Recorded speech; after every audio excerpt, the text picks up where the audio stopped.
तो ये reporters live है, स्वागत है आपका इसमें। और इसमें हमारे तमाम सहयोगी हमारे साथ जुड़ते हैं और अपने राज्यों की अहम खबरें आप तक पहुंचाते हैं। और फिलहाल अपने राज्यों की जानकारी आप तक पहुंचाने के लिए मेरे दो सहयोगी हमारे साथ जुड़ गए हैं। स्क्रीन पर आप उन्हें देख सकते हैं, लखनऊ से अनिकेत तिवारी और रांची से सुबोध गुप्ता। सबसे पहले अनिकेत का रुख करेंगे। अनिकेत, बताइएगा क्या खबरें आज?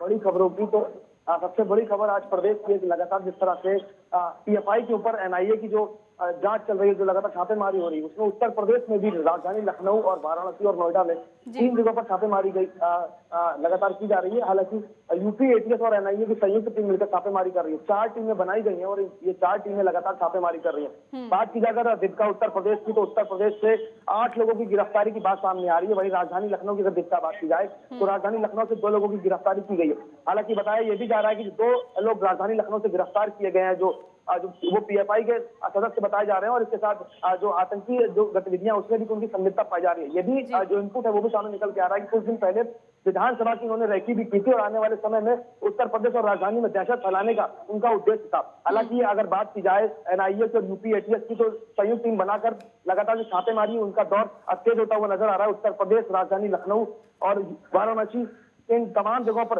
लगातार यूपी, एटीएस और एनआईए की टीम छापेमारी कर रही है। फिलहाल 2 लोगों को यहां से गिरफ्तार राजधानी लखनऊ से किया गया, बाकी उत्तर प्रदेश से जिसका 8 लोगों को गिरफ्तार कर लिया गया। आगे की अगर बात की जाए उत्तर प्रदेश में, अगर तो अभी आगे और भी जो छापेमारी है वो उसकी बात सामने निकल कर आ रही है। तो वो चाहे बहराइच की बात हो, अलीगढ़ की बात हो, शामली की बात हो, तमाम जगहों पर लगातार जिस तरह से एनआईए को इनपुट मिल रहा है, तो उसके साथ लगातार यूपी, एटीएस की टीम जो है वो पूरी तरह से अपनी टीमें गठित करके लगातार छापेमारी कर रही है। और इसके साथ अगर बात की जाए जिसका आज के राजनीतिक लिहाज से बड़ी खबर की, तो आज उत्तर प्रदेश के मानसून सत्र का चौथा दिन और आज उत्तर प्रदेश के जो महिला विधायक हैं वो आज सदन में बोलती हुई नजर आएंगी। और यकीनन तौर पर ये आजादी के बाद ये ऐसा पहला मौका होगा उत्तर प्रदेश और राजनीति के देश की राजनीति के लिहाज से कि पहली बार ऐसा होगा कि सदन में सिर्फ जो महिला विधायक है वो बोलेंगी, उनके सवाल, उनके जवाब होंगे। फिर वो चाहे विपक्ष के महिला विधायकों की बात की जाए या भारतीय जनता पार्टी के महिला विधायकों की बात की जाए। दीपिका जी अनिकेत, इसके अलावा मौसम का क्या हाल है उत्तर प्रदेश का? देखिए, अगर बात की जाए जिसका मौसम की, तो हालांकि जो उमस भरी गर्मी थी उससे लोगों को राहत जरूर मिली। और अगर बात की जाए उत्तर प्रदेश की, तो कई जिलों में भारी बारिश का जो अलर्ट है वो भी जारी कर दिया गया है। सरयू जो नदी है वो भी अपने जो बहाव है उसका भी बहाव तेज होता हुआ नजर आ रहा है। तो हालांकि मौसम वैज्ञानिकों की अगर बात की जाए जिसका, तो उत्तर प्रदेश में फिलहाल आने वाले समय में मौसम के लिहाज से लोगों को राहत मिलती हुई नजर आएगी। फिलहाल की अगर बात की जाए वर्तमान में, ठीक है अनिकेत, हम लौटेंगे, जानकारी आपसे लेंगे। ईशा ठाकुर चंडीगढ़ से मेरे सहयोगी हमारे साथ जुड़ चुके हैं। ईशा, बताइएगा आज कौन कौन सी मुख्य खबरें?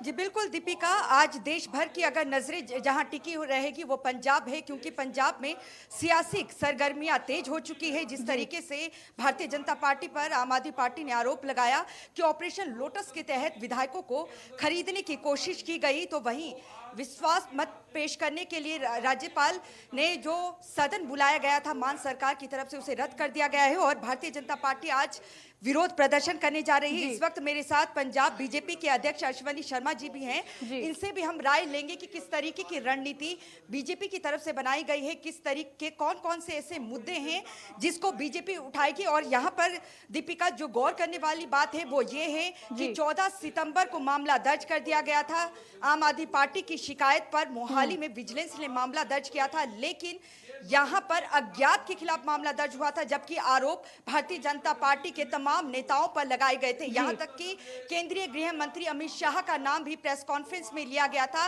लेकिन जो मामला दर्ज हुआ है वो अज्ञात के खिलाफ हुआ है। भारतीय जनता पार्टी के अध्यक्ष अश्वनी शर्मा जी हमारे साथ हैं, इनसे जानने की हम कोशिश करेंगे कि रणनीति यहाँ पर बनाई गई है। जी ईशा, ठीक है ईशा, उनसे आप बात करिएगा। जी बिल्कुल दीपिका, अब थोड़ी ही देर में आपको हम बताएंगे कि बीजेपी की रणनीति किस तरीके की रहेगी। बिल्कुल सर, जिस तरीके से ऑपरेशन लोटस के तहत आप लोगों पर आरोप लगाया गया, मामला अज्ञात के खिलाफ दर्ज है, आज रणनीति क्या है भारतीय जनता पार्टी? भारतीय जनता पार्टी आज जनतक मुद्दे जो पंजाब के हैं, पंजाब की जनता त्रस्त है कि रेता नहीं मिल रही, बजरी नहीं मिल रही। पंजाब की बहनें 1000 रुपये का इंतजार कर रही है। पंजाब के अंदर नशे से जवानी बर्बाद हो रही है। पंजाब में कानून व्यवस्था नाम की कोई चीज नहीं है।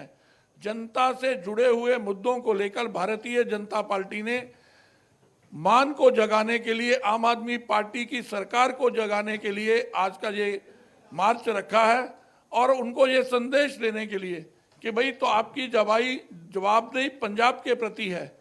केजरीवाल आपसे संवैधानिक लोकतांत्रिक गलतियां करवा रहे हैं जिससे पंजाब का भी अपमान हो रहा है। आप दिल्ली से मत चलिए, पंजाब से किए वादों को पूरा करने की ओर ध्यान दें।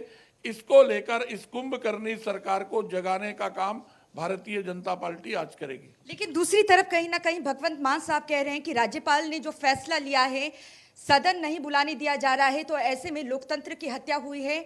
11 बजे शांति मार्च निकाला जाएगा, उससे पहले कैबिनेट की बैठक भी जारी हो चुकी है। सर क्या कहना चाहिए? असल में मान की सरकार लोकतंत्र की हत्या कर रही थी। केजरीवाल के इशारे पर निजमों को ताक पे रखा जा रहा था, संविधान की धज्जियां उड़ाई जा रही थी। राज्यपाल जी ने उनको मिले अधिकारों का प्रयोग करते हुए लोकतंत्र को बचाया है और नियमों के अनुसार उन्होंने इस सदन की आज की कार्रवाई को, सेशन को रोका है, जो कि एक नजीर साबित होगा आने वाले समय में कि कोई भी सरकार अगर अपनी मर्यादाओं का उल्लंघन करेगी, संविधान की धज्जियां उड़ानी चाहेंगी और इस पवित्र असेंबली के सेशन के अंदर अपने स्वार्थ के लिए उसका दुरुपयोग करना चाहेगी सदन का, तो नहीं किया जा सकता। और ये इसीलिए ये ऐतिहासिक फैसला। जी बिल्कुल, देखिए राज्यपाल की तरफ से जो फैसला सुनाया गया दीपिका, कहीं ना कहीं ये जरूर कहा जा रहा है भारतीय जनता पार्टी की तरफ से व्यवस्था कर दी गई है ताकि जिस तरीके से मुख्यमंत्री आवास का घेराव करना है भारतीय जनता पार्टी की तरफ से, इन तस्वीरों में भी आप देख सकते हैं तमाम बीजेपी कार्यकर्ताओं को जो पार्टी कार्यालय में एकत्रित हो चुके हैं, तो यहाँ से पार्टी कार्यालय में एकत्रित हो चुके हैं, तो यहाँ से कूच किया जाएगा मुख्यमंत्री के आवास की तरफ। एक राय हम और लेना चाहेंगे दीपिका, मेरे साथ पंजाब बीजेपी के महासचिव सुभाष शर्मा जी हैं, इनसे भी हम जानेंगे क्योंकि यहाँ पर पुलिस फोर्स जो लगाई गई है भारी तादाद में लगाई गई है, तो इनसे भी जानेंगे कि ये यहाँ पर क्या कुछ कहना चाहते हैं। इन तस्वीरों में आप देख सकते हैं ये मंच है बीजेपी का और यहाँ से सीधा कूच किया जाएगा मुख्यमंत्री आवास के लिए। और देखिए मेरे साथ सुभाष शर्मा जी हैं, बीजेपी के महासचिव। सर, पूरी पुलिस फोर्स यहाँ पर भारतीय जनता पार्टी के ऑफिस के बाहर लगा दी है, क्या कहना चाहिए? देखिए, सरकार जो है वो डरती है मुद्दों की राजनीति करने से। पंजाब के जो मुद्दे हैं आज, जिन पर पंजाब की जनता चिंतित है, पंजाब में जिस प्रकार नशा बढ़ रहा है, रोज़ पंजाब का कोई बच्चा कोई बच्ची जो है ओवरडोज के कारण मर रहे हैं। पंजाब में रेत इतनी महंगी है कि पिछले 1 महीने से सारी कंस्ट्रक्शन एक्टिविटीज़ रुकी हैं, लाखों मजदूरों का चूल्हा नहीं जल रहा है। इनकी नालायकी और निकम्मेपन के कारण से पंजाब का रियल एस्टेट बिजनेस ईशा, एक सवाल ये भी पूछेगा कि पुलिस का घेरा वहां पर देखने को मिल रहा है, अगर पुलिस आगे नहीं बढ़ने देती है इनको, तो फिर क्या रणनीति इनकी वादे रहेगी? सरकार ने किए थे वो सब वादों से सरकार मुकर गई, पीछे हट गई। रोज नया कर्जा लिया जा रहा है, कर्मचारियों को देने के लिए पैसे नहीं है, वेतन लेट हो रहा है। तो पंजाब आज त्रस्त है और पंजाब के इन इश्यूज को हम जनता के सामने लेके आना चाहते हैं। सरकार उससे भागना चाहती है। सरकार फेक मुद्दों पर सेशन बुला रही है, हम असली मुद्दों पर जनता के बीच में सेशन लगा रहे हैं। इसलिए ये जो लड़ाई है सड़क पर हम लड़ेंगे और आम आदमी पार्टी को एक्सपोज करेंगे। जी बिल्कुल, देखिए दीपिका, एक तस्वीर हम और दिखाना चाहेंगे। ये तस्वीरों में देख सकते हैं बीजेपी के नेता कार्यकर्ता आपको नजर आ रहे होंगे, जो यहाँ से चुनावी वादे जो भारतीय जनता पार्टी इस पर आज भुनाने जा रही है। आम आदमी पार्टी ने चुनाव से पहले जो वादे किए थे, इनका कहना है कि वो वादे पूरे नहीं किए गए हैं। उन्हीं मुद्दों को लेकर थोड़ी ही देर में मुख्यमंत्री आवास की तरफ कूच किया जाएगा, तो ये वो खबर रहेगी दीपिका जिस पर आज पूरे दिन नजर रहेगी। ईशा, और तस्वीरें आपने दिखाई है, अश्वनी शर्मा से आपने बातचीत की, उन्होंने बताया कि क्या रणनीति हुई है। ईशा, एक और सवाल मेरा आपसे यह है कि आपने ये भी बताया कि वहां पर पुलिस का घेरा भी देखने को मिल रहा है। अब ऐसे में अगर पुलिस इनको आगे नहीं बढ़ने देती है तो फिर क्या इनकी रणनीति रहेगी? इसको लेकर भी रणनीति बना रखी है? जाहिर सी बात है, मुख्यमंत्री आवास का घेराव करेंगे तो वहां पुलिस तो मौजूद पहले से होगी। चलिए, ईशा से हमारा कांटेक्ट नहीं हो पा रहा है, लेकिन फिलहाल ईशा आपका बहुत बहुत शुक्रिया ये तस्वीरें दिखाने के लिए, जानकारी हम तक पहुंचाने के लिए। और एक ब्रेक के लिए रुक रहे हैं।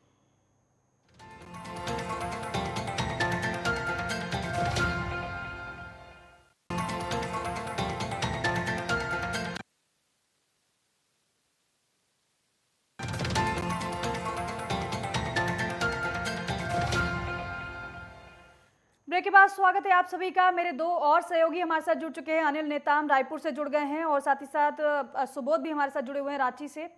उनका दोनों का रुख करेंगे, लेकिन सबसे पहले सुबोध का रुख करेंगे। सुबोध, आज कौन कौन सी बड़ी खबरें रहने वाली हैं आज? देखिए, बता दूंगा दीपिका कि संथाल के दौरे से मुख्यमंत्री हेमंत सोरेन 2 दिन बाद कल देर संध्या तक रांची लौटे।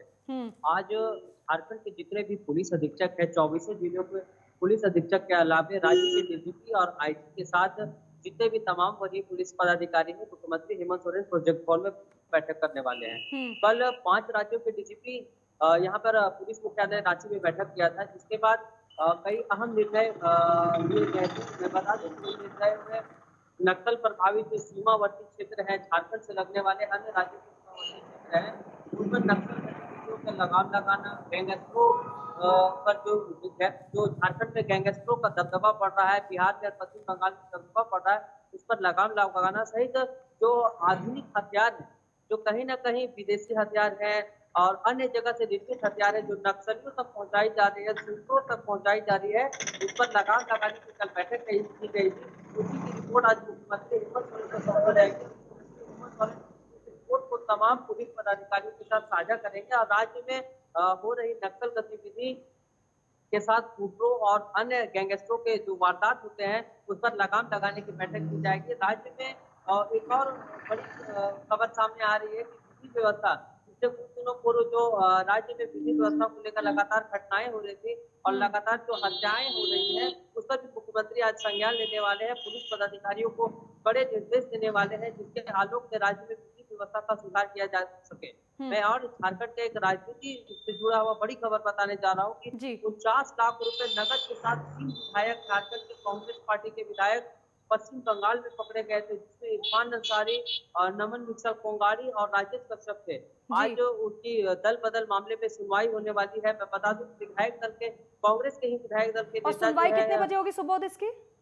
सुनवाई 2:30 बजे जो विधानसभा अध्यक्ष है रविंद्रनाथ महतो, उनके सभा कक्ष में सुनवाई की जाएगी। तीनों विधायकों को वीडियो कॉन्फ्रेंसिंग से वार्ता किया जाएगा और उनकी दलीलें सुनी जाएगी। मैं बता दूं कि तीनों पर दल बदल का आरोप लगाया गया है। कांग्रेस के ही बेरमो विधायक जयमंगल सिंह ने तीनों के खिलाफ दल बदल का मामला अरगोड़ा थाने में दर्ज कराया था, जिसके बाद उन तीनों पर कार्रवाई की जाएगी। आज उनकी सुनवाई भी होगी और अंतिम दलील पेश की जाएगी, जिसके बाद उनका अंतिम निर्णय होगा कि इनकी विधायक। यानी कि सुबोध ये है कि आज निर्णय इस पूरे मामले में आज ही आ सकता है। मैं बता सूचना के अनुसार बताया जा रहा है कि आज उनके अंतिम सुनवाई है, जिसके बाद उनके पक्ष में या विपक्ष में निर्णय आता है। दल बदल का पूरी मामला है। एक और बड़ी खबर मैं बता दूं कि झारखंड की जो राजनीतिक चर्चाएं हैं, आज संजय सेठ अपनी प्रेस वार्ता करने वाले हैं। सांसद संजय सेठ है रांची के, जो लगातार झारखंड मुक्ति मोर्चा और गठबंधन के सरकार पर निशाना साध रहे विधि व्यवस्था को लेकर के उनका कहना है कि 1000 रुपए करोड़ का अगर खनन मामले में घोटाला है, ऑफिस ऑफ प्रॉफिट मामले में घोटाला है और अन्य गलत तरीके से लीज आवंटित किए गए हैं खनन मामले में, तो उस पर सरकार त्वरित कार्रवाई क्यों नहीं करती और आरोपियों को जेल के सलाखे के पीछे क्यों नहीं डालना चाहती।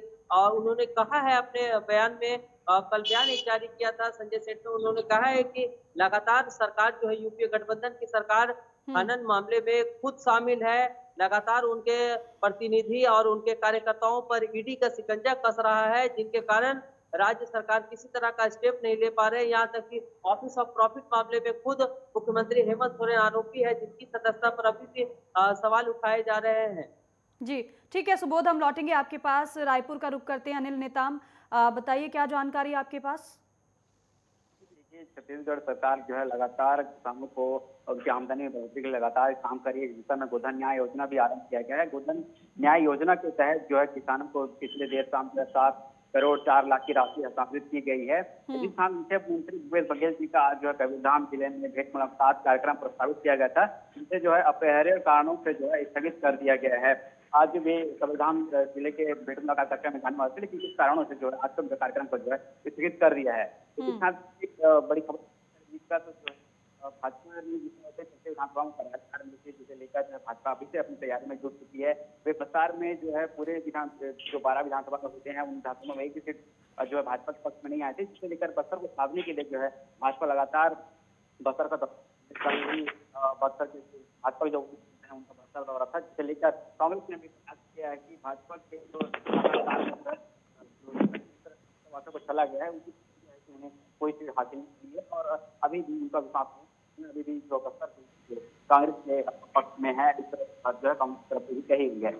आज जो है बड़ी खबर की बात करें तो जो 58% जो आरक्षण का मामला था, जिसे जो है हाईकोर्ट ने जो है रद्द कर दिया है, जिसे लेकर भाजपा ने केस वार्ता की थी, जिसमें मोहन मरकाम उन्होंने कहा है कि जो है अपनी जो बात को है हाईकोर्ट में नहीं रखा, जिस वजह से जो है हाईकोर्ट में जो मामले को जो है रद्द कर कहीं कहीं से नकली की कांग्रेस जो है जिस तरह से हाईकोर्ट ने रद्द किया है उसकी जो है भाजपा को ठहरा रही है। अनिल, इसके अलावा अब ये जानकारी भी है कि कुछ अधिकारियों के तबादले किए गए हैं, इसको लेकर कुछ अपडेट, कुछ जानकारी है आपके पास? जी जी दीपिका, देखिए प्रदेश में जो है 11 जो है ट्रांसफर की गई, जिसमें कुछ जो रहेंगे उनका भी तबादला किया गया है। जी, और इसके अलावा अनिल, राज्यपाल के भी कुछ कार्यक्रम है, कहाँ का कार्यक्रम रहेगा राज्यपाल का आज का? जी देखिए, राज्यपाल जो है बस्तर हैं, वे बस्तर पर बस्तर गए हैं। बस्तर में जो है वे विभिन्न समाज प्रमुखों से उनकी भेंट मुलाकात कर रहे हैं, उनकी पर चर्चा की जा रही है और लोग भी जो है विकास कार्य जो कार्य किए जा रहे हैं, इन सारी बातों को राज्यपाल के वहाँ पर चर्चा भी किए गए हैं। राज्यपाल जो है तो संभाग के दौरे पर हैं। ठीक है अनिल, आप विस्तार से जानकारी आपने दी है। अब ज्ञानेंद्र तिवारी मेरे सहयोगी हमारे साथ जुड़ गए हैं, उनका भी रुख करते हैं। ज्ञानेंद्र, आज क्या कुछ बड़ी खबरें आपके पास है?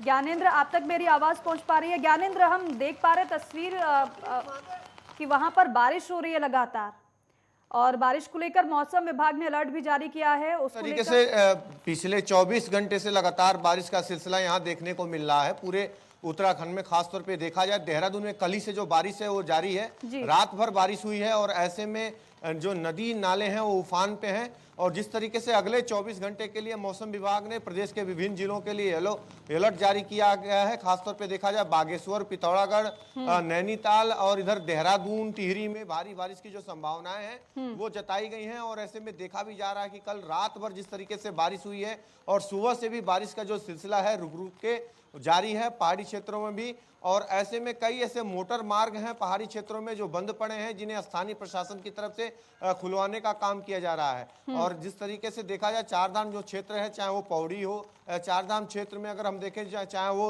उत्तरकाशी हो, रुद्रप्रयाग हो, चमोली हो, इन जिलों में भी कई ऐसे मार्ग हैं जो अवरुद्ध पड़े हैं लैंडस्लाइड की वजह से।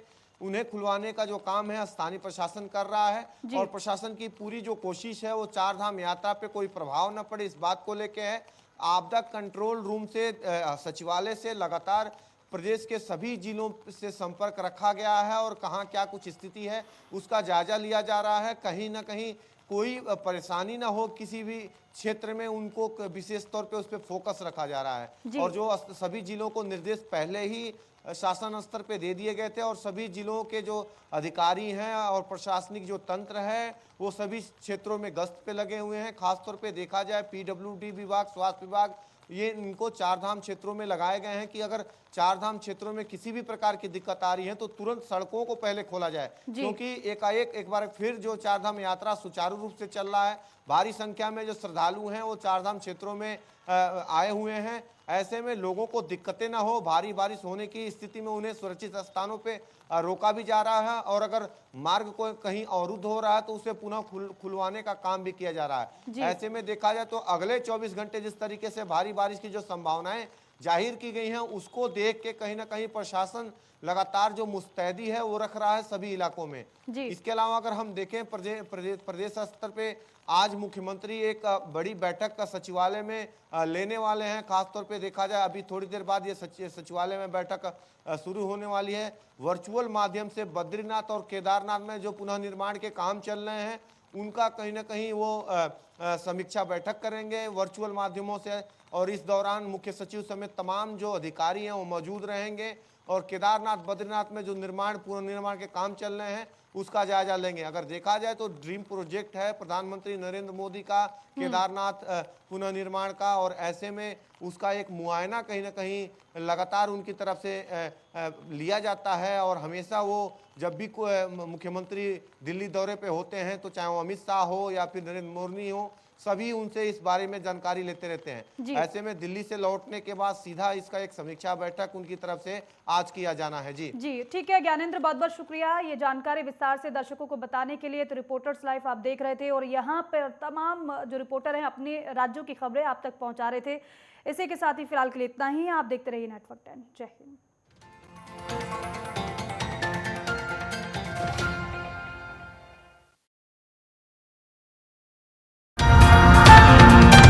लाइक कीजिए, सब्सक्राइब कीजिए और शेयर कीजिए और घंटी का बटन दबाना ना भूलें।